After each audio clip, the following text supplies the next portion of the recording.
Let's take a look at how to change out the filter on a Culligan with ZeroWater Technology Pitcher. The amber light will turn on when your meter reads 6 or above, indicating that it is time to change your filter. To begin, empty out your pitcher.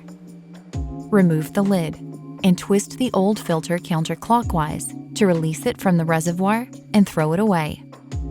Next, remove any protective packaging from the new filter and rinse the outside shell for 30 seconds. With the reservoir in place, insert the new filter and twist to lock it into position. Replace the top and open the lid to easily fill the reservoir with cool or room temperature water from the tap.